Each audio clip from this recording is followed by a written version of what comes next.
ሰላም ይህ ፓርት 2 በጀቲንግ ከፓርት 1 የቀጠለ ነው። የፓርት 1 ያላያችሁ ተመልካቾች ፓርት 1ን እንድታዩ ጋብዛችኋለሁ። ምክንያቱም ሲኩዌንስ ስላለው በጀቲንግ ከሌሎቹ ለየት የሚያደርገው እሱ ስለሆነ። ስለዚህ ያቆምነው ምንን እያየን ነበረ? ላስትሊ ፕሮዳክሽንን አይተን ነበር። ስለዚህ ከሱ ቀጥሎ ደግሞ ዳይሬክት ሌበር ኮስትን እንዴት አይደንቲፋይ እናደርጋለን የሚለው የምናይ ይሆናል ማለት ነው። ስለዚህ ዳይሬክት ማቴሪያል ማለት ምንድን ነው የምንፈልገው? ሮ ማቴሪያል ኒድድ ፎር ዘ ፕሮዳክሽን፣ ለፕሮዳክሽኑ የሚያስፈልጉን ማቴሪያሎች የእነሱን የምንገዛባቸው ኮስቶች አይደል?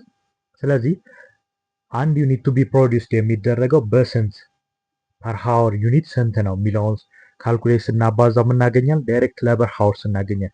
ያገኘነውን ዳይሬክት ሌበር ሃወርስን በምን ማባዛት አለበት? በሰዓት ስንት ነው የሚከፈለው ብለን ስናባዛው ጎኖጌት ዳይሬክት ሌበር ኮስት ይገኛል ማለት ነው። በዚህ መሰረት ስቴችን ጥያቄ አብረን እንሞክራል። ብራይት ስታር ትሮፒስ ኮ budgeted production of 60,000 silver medals for 2026. Each medals requires polishing. 15 minutes are required to polish each medal. Polishing labor cost ስንት ነው አላችሁ? $12 per hour. Determine the direct labor cost of budget. ስለዚህ እንደ ቀደም ተከተል ምን እንደምናደርገው ጊቭን አውት እናወጣለን። ስለዚህ የተሰጠን መጀመሪያ ምንድነው ፕሮዳክሽን በጀታችን ስንት ነው? 60,000 ነው አይደል? እያንዳንዱ ፖሊሽ ለማድረግ ግን ምን ያህል ፐር ሃወር ነበር? እዚህ ጋር የተሰጠን በሚኒት ነው። አክቹአሊ ኮንቨርት እናደርገዋለን። ስንት ነው? 15 ሚኒት ነው። ከዛስ ኮስት ስንት ነው የተሰጠን? ኢንዲቪጁዋሊ $12 ተሰጥቶናል ማለት ነው። በዚህ መሰረት የመጀመሪያው ነገር ምንድነው የምናደርገው? ዳይሬክት ሌበር ሃወርስ ነው የምንፈልገው። ዳይሬክት ሌበር ሃወርስን ስፈልግ ፕሮዳክሽን ዩኒታችንን ታይምስ በሚፈጅበት ታይም አይደል? ስለዚህ 60,000 ታይምስ 15 ስናደርገው ስንት መጣ? 900,000 ሚኒት። ይህ ሚኒት ግን ምን መደረግ መቻል አለበት? ፐር ሃወር ኮንቨርት መደረግ መቻል አለበት አይደል? ይህን ኮንቨርት ስናደርግ እንዴት ነው የምናደርገው? አንድ ሃወር ኢዝ ኢኳል ቱ 60 ሚኒት አይደል? ክሪስ ክሮስ ስናደርገው ስንት ይመጣል ማለት ነው? ይኸው ክሪስ ክሮስ ስናደርገው 15,000 ሃወርስ መጣልን ማለት ነው። ይህ 15,000 ሃወርስ ያገኘነው ምን ማድረግ መቻል አለብን? በፐር ሃወርስ ወይም ደግሞ በዶላሯ ስናባዛት $12 ነው ፐር ሃወር የሚከፈላቸው ተብሏል። ስለዚህ 15,000 ታይምስ $12 ፐር ሃወር ሲሆን ስንት ይመጣል? 180,000 ዳይሬክት ሌበር ኮስት አገኘን ማለት ነው። ስለዚህ ሁለት ስቴፖችን ብቻ ነው እዚህ ጋር የሰራ ነው። የመጀመሪያው ነገር ምንድነው? የተሰጠን አለ ይሄን ያህል ዩኒት ፕሮዲውስድ ማድረግ የሚፈልገው አለ። ይህንን ዩኒት ፕሮዲውስድ ምንድነው ያን አንዷን ዩኒት ፕሮዲውስድ ለማምረት አንዷን ትሮፊስ ለማምረት ስንት ይፈጅበታል አላችሁ? 15 ሚኒት ይፈጅበታል አላችሁ። ስለዚህ 60,000 ለማምረት ደግሞ ስንት ሚኒት ይፈጅበታል ማለት ነው? 900,000 ሚኒት ፈጅቶበታል። ይህ ሚኒት ወደ ምን ቀየር ነው ማለት ነው? ወደ ሃወር ኮንቨርትድ አድርገን ከዛ ምን አደረግን?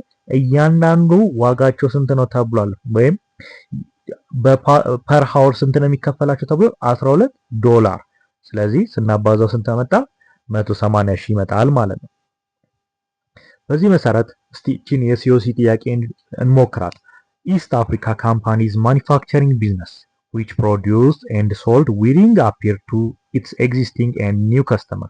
The company is preparing budget for the quarter ending Mascaram 30, 2016. The budgeted year of the company is from Hamle 1 to Sunny 30. The management of the company provide the following information for the preparation of the first quarter budget. ይህን ኢንፎርሜሽን አቅርበዋል። ስለዚህ ምን አለ? budgeted sales for the next month will be አለ። ሐምሌ ስንት ሰጠን? 2,000 ዩኒት ሰጥቶናል። መስከረም ላይ 3,000 ዩኒት አለን። ነሐሴ 5,000 ዩኒት አለ። ጥቅምት ላይ ስንት አለን? 2,500 ዩኒት ሰጥቶናል። the selling price ስንት ሰጠን? 100 ፐር ዩኒት። አሁን እዚህ ጋር ልብ ብላችሁ እንድታዩት ፈልጋለሁ። the company collection pattern ካምፓኒው ካሽን ኮሌክት የሚያደርግበትን ፓተርን ሊነግረን ነው። 55% of sales collected in the month of sales 55%ን መች ነው የሚሰበስበው አላችሁ? በዛው ወር ላይ ለምሳሌ የመስከረም ወር ላይ 55% ምን ካሽን ኮሌክት በዛው በመስከረም ወር ላይ ነው የሚያደርገው። 42% is collected in the month of the following sales 42%ን ደግሞ መች ነው አላችሁ? ቀጣይ ወር ከመስከረም ቀጥሎ በሚመጣው ወር ላይ ደግሞ 42%ቱን እሰበስባለሁ አላችሁ። ስለዚህ መስከረም ቀጥሎ ጥቅምት ላይ 42%ቱን እሰበስባለሁ። 3% will be uncollected 3%ቱ ግን ምን አይደረግም በፍጹም አይሰበሰብም እያላችሁ ነው። ይህ የካምፓኒው ካሽ ኮሌክሽን ፓተርን እየነገረን ያለ። ሰኔ 30 2015 አካውንት ሪሲቨብል ባላንስ ብር ዊል ቢ ስንት አለ? 30 ሺህ ዊል ቢ ኮሌክትድ ኢን ፉል። ሰኔ 30 ላይ አካውንት ሪሲቨብል ባላንሳችን ስንት ነው? 30 ሺህ ነው አላችሁ። the management of the company want ending inventory ending inventory ማኔጅመንቱ የሚፈልገው 30% of the following months of the budgeted sales ነው። ስለዚህ የቀጣይ ወርን 30% የሚፈልገው አለ። on ሰኔ 30 2015 ብሎ ስንት ሰጣችሁ? ኦን ሃንድ ላይ እጁ ላይ ያለው ስንት ዩኒት ነው አላችሁ? ሰኔ 30 ላይ 1000 ዩኒት ነው አለ። እነዚህን ጊቭኖች ይዘን አሁን ወደ ጥያቄዎቻችን ኢንስትራክሽን እንምጣ። ኢንስትራክሽን ላይ ምን ይለናል? under this project candidate expected to perform the following task based on the information provided. አንደኛ ታስክ 1 prepare the sales revenue budgeted for each month in the quarter end of መስከረም 30 2016 ታስክ 1 ታስክ 2 ምን ይጠይቃቸዋል? prepare the expected cash collection budget ታስክ 3 ምን ይጠይቃቸዋል? prepare production budget እንዳልኳችሁ በጀትድ ምንድነው አንዱን ሰርታችሁ ወደ ቀጣዩ ነው መሄድ ያለበት። ስለዚህ የመጀመሪያው ላይ ስንጀምር ምን እናለ? ታስክ 1 ብለን እንጀምራለን። ታስክ 1 ሴልስ በጀት ብላችሁ ጽፉና እንጀምራለን። ስለዚህ ሴልስን በጀት ስናደርግ ምንድነው ዩኒት ታይምስ ምን ብለናል?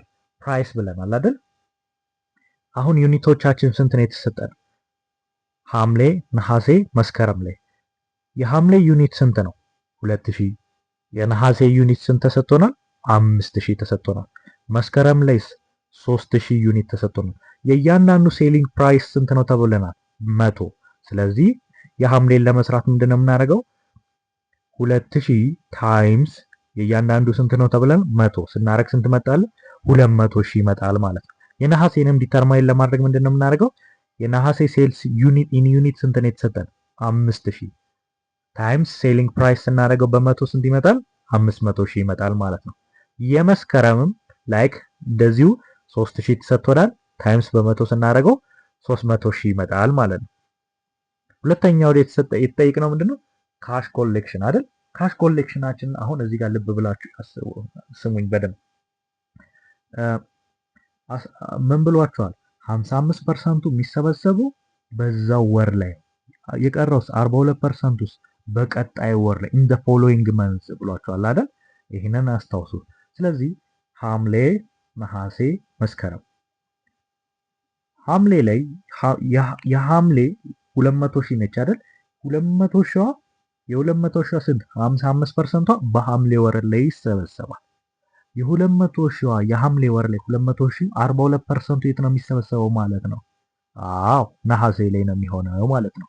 in the following months ስላል ከዛ ቅድም ጊቭን ላይ ታስታውሱ ከነበረ አካውንት ሪሲቨብል ሰጥቶን ነበር አይደል? አካውንት ሪሲቨብል ስንት ሰጥቶናል? 30,000 will be collected in full ብሎናል አይደል? የሰኔ ስለዚህ የሰኔ 30 አካውንት ሪሲቨብል ማን ላይ ነው የሚሰበሰበው? በሙሉ ሐምሌ ላይ። ስለዚህ ፕራየር አካውንት ሪሲቨብል ብለን ስንት እንጽፋለን? 30,000 እንጽፋለን። ከዛስ የሐምሌ ወር ራሱ ሐምሌ ላይ የሚሰበሰበው አለ አይደል? ስንት ፐርሰንቱ? 55%። 200,000 ታይምስ 0.55 ስናደርግ ስንት መጣ? 110,000 ይመጣል ማለት ነው። የቺ ሐምሌ ላይ የምትሰበሰበው ማለት ነው። የቀረችዋ ግን ምን ተባብለናል? 42%ቱ ማን ጋር ነው የሚሰበሰበው? ነሐሴ ላይ ብሎናል ማለት ነው። ጥሩ። ስለዚህ ምን ይመጣል? የሐምሌ የፕራየር አካውንት ሪሲቨብል ፕላስ 55% ኦፍ የሐምሌ ራሱ ሲደመር ስንት ይመጣል? 140,000 ይመጣል ማለት ነው። ነሐሴ ላይ እንምጣ። ነሐሴ ላይ ስንመጣ ፍሮም ሐምሌ ላይ ከሐምሌ ላይ ደግሞ in the following month ላይ ይሰበሰባል የተባለችው አለቻ የ200,000 42% ስንሰራ ስንት ትመጣለች? 84,000 ትመጣለች። በነሐሴ ወር ላይ ሽያጫችን ስንት ነው? 500,000 አይደል? 500,000 55%ቱ ግማሽ ነው የሚሰበሰበው ተባብለን በዚህ ወር ነው ተባብለናል አይደል? ስለዚህ 275,000 ሲደመር 84,000 ስታረጉ የማን ይመጣል? የነሐሴ ወር ይመጣል ማለት ነው። ፋይናሊ የመጨረሻው የማን ነው የሚቀረን? የመስከረም። የመስከረም ላይ መጀመሪያ የነሐሴ የስንት ፐርሰንቷ 42%ቷ መስከረም ላይ ነው ወይም ኢን ዘ ፎሎዊንግ መንዝ ላይ ነው የሚሰበሰበው ስላለን የ500 ሺህ ታይምስ 0.42 ስናደርግ 210 ሺህ ይመጣል። ከዛ ምን እናደርጋለን? የመስከረም ራሱ መስከረም ወር ላይ ደግሞ ያለችዋ 300 ሺህዋ 55%ቷ ማን ላይ የሚሰበሰበው? እዛው መስከረም ላይ። ስለዚህ ስንት ይመጣል? 165 ሺህ። ሁለቱን ስንደምር ስንት ይመጣል? 375 ሺህ ይመጣል ማለት ነው። ስለዚህ ይህንን ይመስላል ካሽ ኮሌክሽን በጀታችን ማለት ነው። ቀጣይ ወደ ምን እንሂድ? ፕሮዳክሽን በጀት። ፕሮዳክሽን በጀት ላይ ታስታውሱ ከነበረ በፓርት 1 ላይ ፕሮዳክሽን ሪኳየርድ ፕሮዳክሽን ሲሰራ በጀትድ ሴልስ ፕላስ ዲዛይርድ ኢንዲንግ ኢንቬንተሪ ስናደርግ ቶታል ኒድ ያመጣል። ይቺን ቶታል ኒዷን ሲቀነስ ቢጊኒንግ ኢንቬንተሪ ስናደርግ ሪኳየርድ ፕሮዳክሽናችን ማግኘት እንችላለን ብሏል። ግን በዚህ ጥያቄ ላይ ምን ብሎ ሰጥቷቸዋል? ኢንዲንግ ኢንቬንተሪያችሁን ለማግኘት ምን አላችሁ? 30% ኦፍ ዘ ኔክስት መንዝ ኦፍ ዘ ሴልስ አላችሁ። ስለዚህ የቀጣዩ ወር ነው አላችሁ። አሁን እቺን ለመረዳት በሐምሌ ወር ላይ ብለን እንውሰድ። ሪኳየርዲንግ ኢንቬንተሪያችንን ለማግኘት ምንድነው የምናደርገው ማለት ነው? ሌትስ ሴይ እቺን አሁን ዲዛይርድ ኢንዲንግ ኢንቬንተሪያችንን ለማግኘት ነው እየሄድን ያለ ነው። ምክንያቱም ኦልሬዲ በጀትድ ሴልሱን እናውቀዋለን የሐምሌን። ቢጊኒንግ ኢንቬንተሪውም ኦን ሃንድ ላይ የነበረው 1000 ዩኒት ስለሆነ ማለት ነው። ስለዚህ ዲዛይርድ ኢንዲንግ ኢንቬንተሪውን ለማግኘት 30% ኦፍ ነሐሴን ነው የምናደርገው። ማለትም የሐምሌ ቀጣዩ ወር ማን ነው? ነሐሴ አይደል? ስለዚህ 30%ዋን ያዙልኝ። 30% ኦፍ 5000 ስንት ትሆናለች? 1500። ስለዚህ ዩኒትድ ኒድድ ኢን ሐምሌ ላይ ሲሰራ ምንድን ነው የሚሆነው? 2000 ሲደመር ኢንዲንግ ኢንቬንተሪ 1500 አለች ሲቀነስ ቢጊኒንግ ኢንቬንተሪ ወይም ዩኒት ኦን ሃንድ ብሎ ሰኔ 30 ላይ የሰጠን 1000 ስንቀንስ ምን እናገኛለን? 2500። እዚህ ጋር አንዷ ትንሽ ኮንሰፕት ኮምፕሊኬትድ የምትሆነው ምንድነው የፈለግነው? ዲዛይርድ ኢንዲንግ ኢንቬንተሪ። ዲዛይርድ ኢንዲንግ ኢንቬንተሪ ለማግኘት ምን አደረግን? 30% ኦፍ ኔክስት መንዝ የቀጣዩ ወር አለን አይደል? የሐምሌ ቀጣዩ ወር ማን ነው? ነሐሴ አይደል? ስለዚህ የሐምሌን ዲዛይርድ ኢንዲንግ ኢንቬንተሪ ለማግኘት ምን ማድረግ አለብን ማለት ነው? 30% ኦፍ የነሐሴ የተሰጠችን ስንት ነበረች? 5000 አይደል? 5000 ኢን ዩኒት 30% ስታባዙት ስንት መጣ? 1500። ስለዚህ ከዚህ በኋላ ፎርሙላ ውስጥ መከተ ሪኳየርድ ፕሮዳክሽን በጀትድ ሴልሱ የሐምሌ ስንት ነው? ኦልሬዲ የተሰጠን ስንት ነው? 2000 አለን ሲደመር ኢንዲንግ ኢንቬንተሪያችን ስንት አለን? አሁን ያገኘና ዲዛይርድ 1500 ሌስ 1000 ስታደርጉ ስንት ይመጣል? 2500 ይመጣል ማለት ነው። ቀጣይ ምን እንስራ እስቲ? እያንዳንዱን የኳርተሩን ለመስራት እንሞክር ማለት ነው። ምን አደረግን? የሐምሌ ላይ ቅድም እንደሰራ ነው እዚህ ጋር በቴብል ነው የሚያደርገው ሴልስ ሆነ። የነሐሴን እንቀጥል። ነሐሴ ላይ ሴልሳችን ኦልሬዲ ስንት አለን? 5000 ኢን ዩኒት ተሰጥቶናል አይደል? እዚህ ጋር አንድ ነገር ልብ ብላችሁ አስተውሉ። ኢንዲንግ ኢንቬንተሪ ማለት 30% ኦፍ ዘ ፎሎዊንግ መንዝ ነው ብሏችኋል አይደል? መንዝ ኦፍ ዩኒት ሴልስ። ስለዚህ የነሐሴ ማን ነው ማለት ነው? መስከረም ላይ ስንት ነው ያለን? 3000 አይደል? 3000 ታይምስ 0.3 ስናደርግ ስንት መጣለን? 900 መጣለን። ኦኬ እንቀጥል። ስለዚህ ቢጊኒንግ ኢንቬንተሪን ደግሞ ለነሐሴ ለመፈለግ የሐምሌ ኢንዲንግ ኢንቬንተሪ ለቀጣዩ ወር ለነሐሴ ምን ሆኖ ይመጣል? ቢጊኒንግ ኢንቬንተሪ ሆኖ ይመጣል። ስለዚህ ራሱ 1500 እንወስዳለን ማለት ነው። 5000 ሲደመር 900 ሲቀነስ ቢጊኒንግ ኢንቬንተሪ ስናደርግ ምን እናገኛለን? 4400 ይመጣል ማለት ነው። የመስከረምን እንቀጥል። የመስከረም ላይ ስንሰራ ምንድነው የምናደርገው? ኦልሬዲ ሴልስ ኢን ዩኒት 3000 አለን። አሁን እዚች ጋር ኢንዲንግ ኢንቬንተሪ እንፈልግ። ኢንዲንግ ኢንቬንተሪን ስንፈልግ ምን ብለናል? 30% ኦፍ ዘ ፎሎዊንግ መንዝ። ስለዚህ የመስከረም ቀጣዩ መንዝ ምንድን ያለ? ጥቅምት። የጥቅምቷ ስንት ነች የተሰጠችን? 2500 2500 ታይምስ 0.3 ስናደርገው አዎ ስንት መጣላችሁ? 750 ይመጣል ማለት ነው። ይህን ከመጣልን በኋላ ምን እናደርጋለን? ቢጊኒንግ ኢንቬንተሪ ለመስራት የመስከረም ቢጊኒንግ ኢንቬንተሪ ሆኖ የሚመጣው ማን ነው? የነሐሴ ኢንዲንግ ኢንቬንተሪ ነው አይደል? ስለዚህ 900 ይመጣልናል ማለት ነው። የነሐሴ ኢንዲንግ ኢንቬንተሪ 900 አይደለ ካልኩሌት አድርገን ያመጣል 900 እንወስዳለን።